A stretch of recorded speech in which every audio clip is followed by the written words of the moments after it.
large companies, whether it's retail or corporate, that suddenly send blanket letters to their landlords and say, we're not going to pay the rent.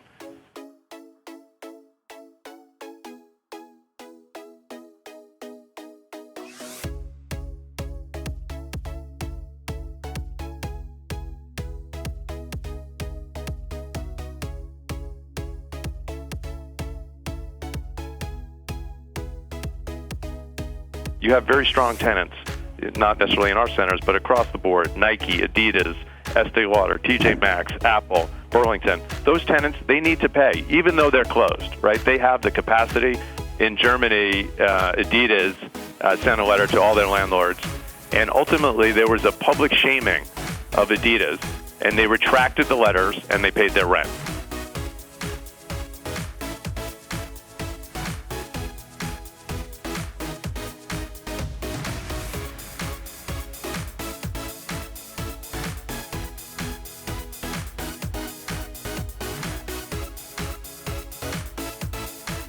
Servicers are granting those monthly payment deferrals with no questions asked as required, but the servicers still have to pay mortgage bondholders. The coalition said the scale of this forbearance program could not have been foreseen by mortgage servicers or fully anticipated by regulators. The forbearance program is an extremely effective way to help those who have real job loss and can't make their mortgage payment.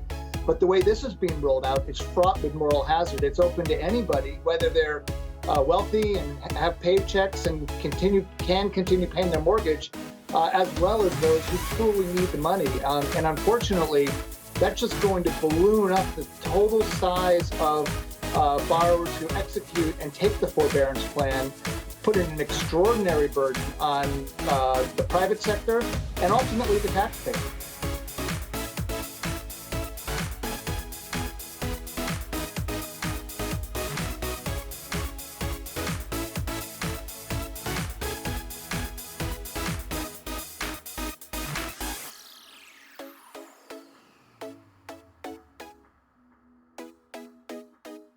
Last week of March, we had only 2 contracts in New York that were signed for over $4 million. That was the worst week since 2009.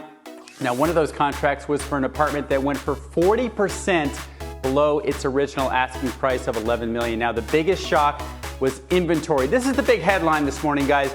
New listings in New York City were down 85% from the same period a year ago.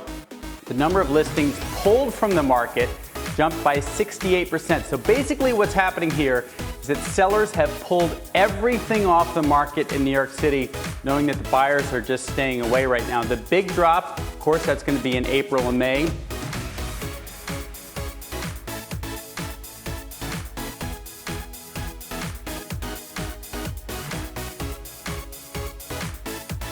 But it's fair to say the next 45, 60, 90 days are going to be very challenging for the commercial real estate industry.